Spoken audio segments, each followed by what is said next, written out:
Сайн бацгаана уу та бүхэндээ өнөөдрийн мэндийг хүргэе. Май улс сегмент та бүхэндээ Айдлоо хэмээх олон улсын хөгжлийн эрх зүйн байгууллагын дэд төслийг зохицуулагч Жаргалмаг та бүхэнтэй уулзалж байна. Сайн байна уу? Сайн байна уу? За та юуны төрөнд үзэгчдээ байгууллагынхаа талаар танилцуулаач. За үзэгчдээ энэ өдрийн мэндийг хүргэе. Миний ажилладаг байгууллага IDLO гэдэг олон улсын хөгжлийн эрх зүйн байгууллага гэж байгууллага байгаа. Анх 1988 онд улс орнуудын шударга усыг дэмжих эрх зүйн орчны хөгжлийн эрх зүйн орчныг хөгжүүлэх гэсэн санаачлагын үндсэн дээр байгуулагдсан ийм байгууллага байгаа. Анх 2012 оноос Монгол улсад төсөл хөтөлбөр хэрэгжүүлж эхэлсэн. 2015 оноос яг Монгол улс энэхүү байгууллагын албан ёсны гишүүнээр элсэж орсон ийм төвхтэй. Манай олон улсын хөгжлийн эрх зүйн байгууллага маань засгийн газрын хоорондын нэгдсэн үндэсний байгууллагын ажиглагч статустай ийм байгууллага байгаа. Тийм болохоор улс орнуудын засгийн газар хоорондын үйл ажиллагаа, эрх зүй, хууль, дэдлэх ёсыг хүндэтгэх ийм гол зорилготой байгууллага. Тэгэхээр та одоо хэрэгжүүлж байгаа төслийнхээ талаар яриач. За манай олон улсын хөгжлийн эрх зүйн байгууллага маань Монгол улсад 6 төсөл хэрэгжүүлсэн байгаа. Яг одоогийн байдлаар 3 нэмэлт төсөлтэй явж байгаа. Бидний одоогийн энэ хэрэгжүүлж байгаа төсөл маань гэр бүлийн хүчирхийл, гендер суурилсан хүчирхийллийн үйл ажиллагааг Монгол улсад бэхжүүлэх гэсэн төсөл байгаа. Энэ төсөл маань 3 том бүлэглэлтэй.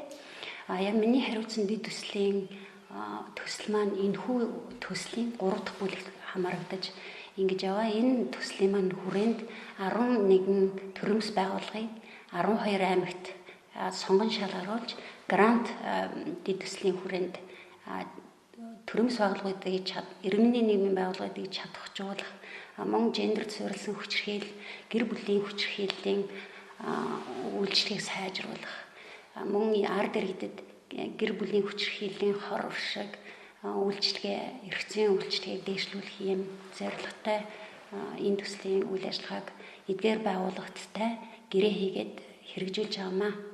За тэгэхээр та бүхэн яагаад энэ төслийг одоо хэрэгжүүлэх болсон бэ? Яг энэ төслийг хэрэгжүүлэх болсон үндэслэлийнхээ талаар яриач.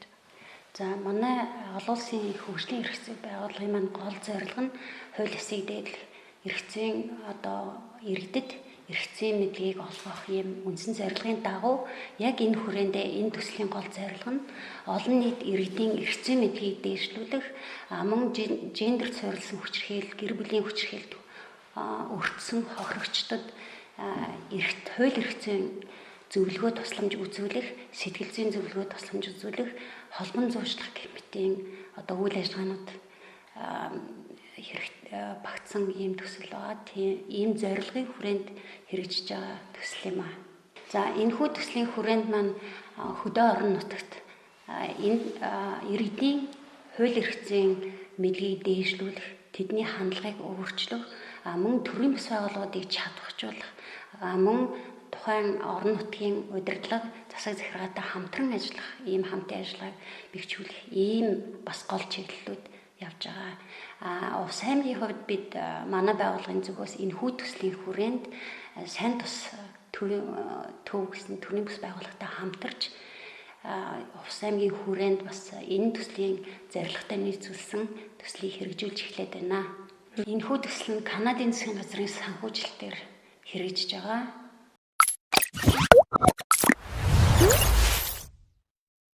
За тэгэхээр таны хувьд энэ олон улсын хөгжлийн эрх зүйн байгууллагатай хэрхэн хамтран ажиллаж байгаа вэ? За баярлалаа. Тэгэхээр манай баруун бүс нутгийн хөгжлийг дэмжих сайн тусдаг бол 2019 оноос эхлээд Айдлоо олон улсын эрх зүйн хөгжлийн байгууллагатай хамтран ажиллаж байгаа.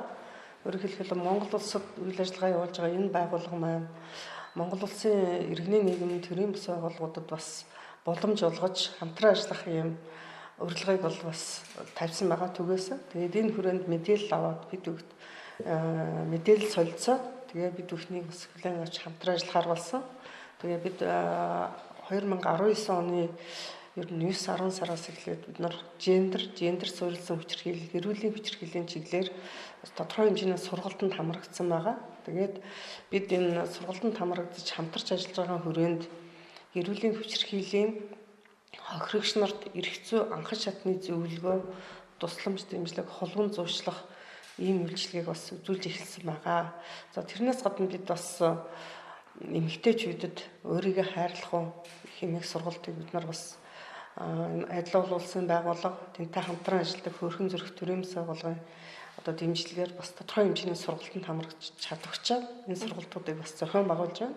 За түүнээс гадна бас нөгөө олон улсын гэр бүлийн өдөр, эмэгтэйчүүдийн эрх, хүний эрхийн өдрүүд гэх мэт олон тэмдэглэлт ажлын хүрээнд бид нар олон нийтэд хандсан соён гэгэрүүлэх мэдээлэл сурчлагын ажлыг бас хийж ажиллаж байгаа. За тэгээд энэ он гарснаар бид нар бас нэлээд олон сургалтанд хамрагдаж тухайлах юм бол иргэдийн хууль эрх зүйн мэдлэгийг дээшлүүлэх одоо гендер суурилсан хүчирхийлэлээс иргэд одоо өөрийгөө яаж сэргийлэх вэ? Тэгээ явуулын үйлчлэгийг одоо иргэний нийгэм байгуулах хэрхэн хүргэх вэ? Зэрэг олон янзын сургалтуудад бас хамрагдаж 2 сургагч багшийг бас бэлтгэсэн байгаа. Тэгэхээр энэ дэд төслийг одоо хүрээнд ямар үр дүн гарна гэж та бодож байгаа вэ? Ер нь манайх энэ олон улсын эрх зүйн хөгжлийн байгууллагаас бас иргэний нийгэм байгууллагын дунд зарласан одоо дэд төслүүдийн сонгон шалгаруулалтанд бол оролцоод манай аймгийн хувьд бол эрэгтэйчүүдтэй оролцоо, эрэгтэйчүүдийн манлал гэсэн юм төслийг бичиж хөрвүүлээ. Тэгээд одоо манай төсөл бас дэмжигдсэн байгаа. Тэгээд бид нар энэ дэд төслийнхаа хүрээнд энэ байгууллагатай хамтран ажиллах гэрээнд гар үсэг зурж төслийнхаа үйл ажиллагааг бол эхлүүлсэн байгаа. Тэгээ яагаад энэ эрчүүдийн оролцоо манлал гэсэн энэ төслийг хэрэгжүүлэх болсон бэ гэхээр ер нь бол гендер суурилсан хүчирхийлэл ер нь гендерийн тухай ярих тохиол энэ эмэгтэйчүүдийн асуудал юм уу эмэгтэйчүүдтэй холбоотой зүйл гэж бас одоо хүмүүсийн ихэнх нь бол ойлгодог байгаа. Тэгээд ер нь ч бид нар одоо төрийн бас байгууллагын хүрээнд төрийн үйл ажиллагааны хүрээнд янз бүрийн сургалтууд, уулзалтууд бас ажлыг хийхдээ ихэвчлэн дандаа эмэгтэйчүүд охидыг бас оролцуулдаг.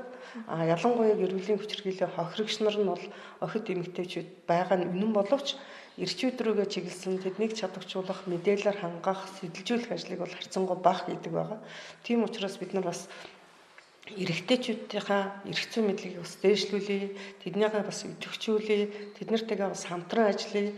Ингэснээр бид нар одоо гэр бүлийн хүчирхийллийг бууруулах ийм боломж бас нэмэгдэх юм аа гэж бас үзсэн байгаа. Ийм учраас бидний төслийнхаа үйл ажиллагааг бол эрэгтэйчүүд рүү илүү чиглүүлж, эрэгтэйчүүдтэйгээ хамтран ажиллахаар төслийнхаа гол зорилго болгож ингэж бичсэн байгаа.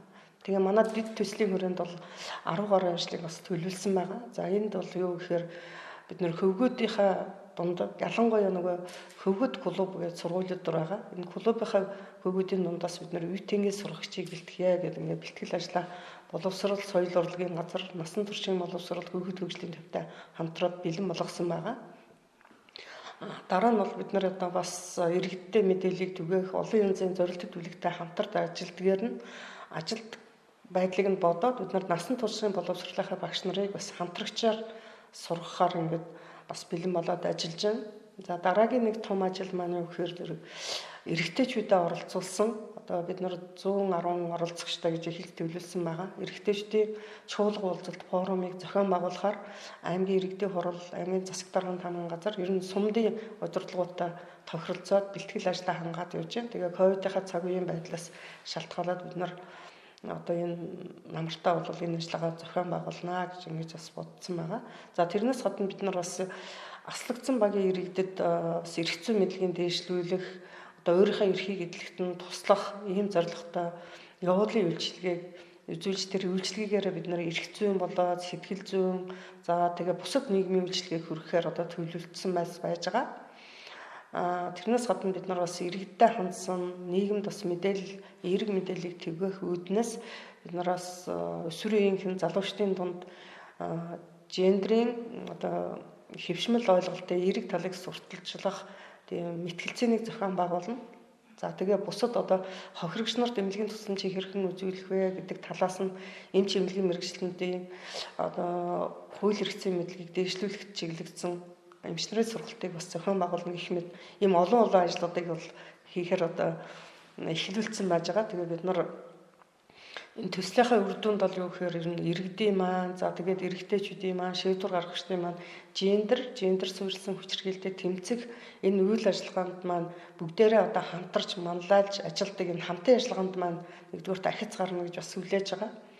За хоёр дахь ахиц дэвшлэн маань юу гэхээр ер нь иргэдийн маань эрх зүйн мэдлийг одоо дээшлснээр өөрийгөө хамгаалах, өөрөө эрх зүйн тусалцаа авах, хэрэгтэй мэдээлэл олж авах ийм мэдлэг нь бас дээшлэх юм аа. Хандлаганд нь бас өөрчлөлт гарна гэж бас ингэж үзэж байгаа. За тэгээд бас энэ гендер суурилсан хүчирхийлэл, гэр бүлийн хүчирхийлэлтэд одоо тэмцэх одоо сэргийлэх энэ үйл ажиллагаанд иргэний нийгмийн байгууллагуудын үйл ажиллагаа бас илүү сайжирч хамтын ажиллагаа маань ахиц дэвшил гарна гэж бодож байгаа. Энийг бол юугаар илэрхийлж байна гэхээр зэрэг бид нар ялангуяа ирчүүд форум болон бусад сургалтандаа энэ улсын хөгжлийн төлөө хамтдаа гээд эрэгтэйчүүдийн төрийн бас байгууллагатай хамтарч ажиллаж байгаа. Тэрнээс гадна бас Өгөөмөр медиа эйженси гэдэг төрийн бас байгууллагатай хамтарч ток шоуг бас 2 удаа зохион байгуулахаар байж байгаа. Монголын гэр бүлийн сайн сайхны нийгэмлэгийн овсдог салбартай хамтраад бид нэр сургалтуудаа зохион байгуулна гэдэг ингээд хамтарсан багийг одоо хамтран ажиллаж байгаа. Тэрнээс гадна манай одоо эрүүл мэндийн байгууллага, боловсролын байгууллага, гэр бүл залуучдын байгууллага, аймгийн засаг дарганд хамгийн газрын бусад төрийн байгууллагууд угаасаа хамтран ажиллагчаар одоо ингээд ажиллаж байгаа.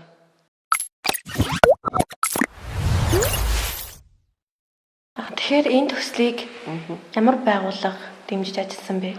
За орон нутгийн хувьд дэд төслийг хэрэгжүүлэхэд аймгийн иргэдийн хурал, түүний ажлын алба, за аймгийн засаг дарга, түүний тамгын газар, тэгээд ер нь сум орон нутгийн удирдлагууч гэсэн бас за тэгээд төрийн бусад одоо саяын дурдсан байгууллагууд бол бүгд одоо дэмжиж ажиллаж байгаа. Тухайлх юм бол одоо бид нар дэд төслийнхээ хүрээнд аймгийн иргэдийн хуралтай, аймгийн засаг дарга, түүний тамгын газартай хамтарсан 2 удаагийн уулзалт хэлцүүлгийг бол хийсэн байгаа. Одоо Увс аймгийн эрүүлийн хүчирхийллийн өнөөгийн байдал, тулгымсан асуудал шийдвэрлэх арга зам гэсэн ийм уулзалт хэлцүүлгийг 2 удаа зохион байгуулад байна. Тэгээд төслийнхаа нээлтийг бас олон улсаар хийсэн байгаа.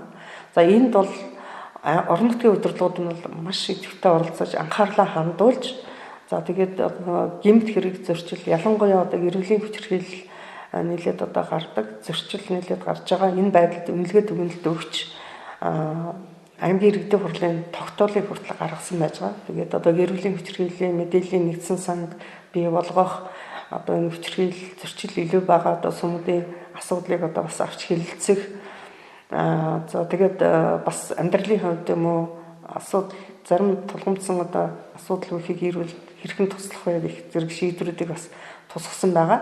За тэрнээс гадна бид бас энэ дэд төслийнхаа хүрээнд одоо гендер суурилсан хүчирхийлэл тэр дундаа эрүүлийн хүчирхийллийн өнөөгийн байдал ямар байгаа талаар бас нотолгоонд суурилсан үнэлгээ өгөх, дүн шинжилгээ хийхэд одоо бид нарт бас нэг хэрэгцээтэй мэдээллийг одоо хэлбэрчилсэн хэлбэрээр ашиглах зорилгоор ийм эмхэтгэлийг бас гаргасан байгаа. За энд бол манай статистикийн байгууллага, за бусад хамтран ажилладаг төрийн байгууллагууд бас дэмжиж ажилласан.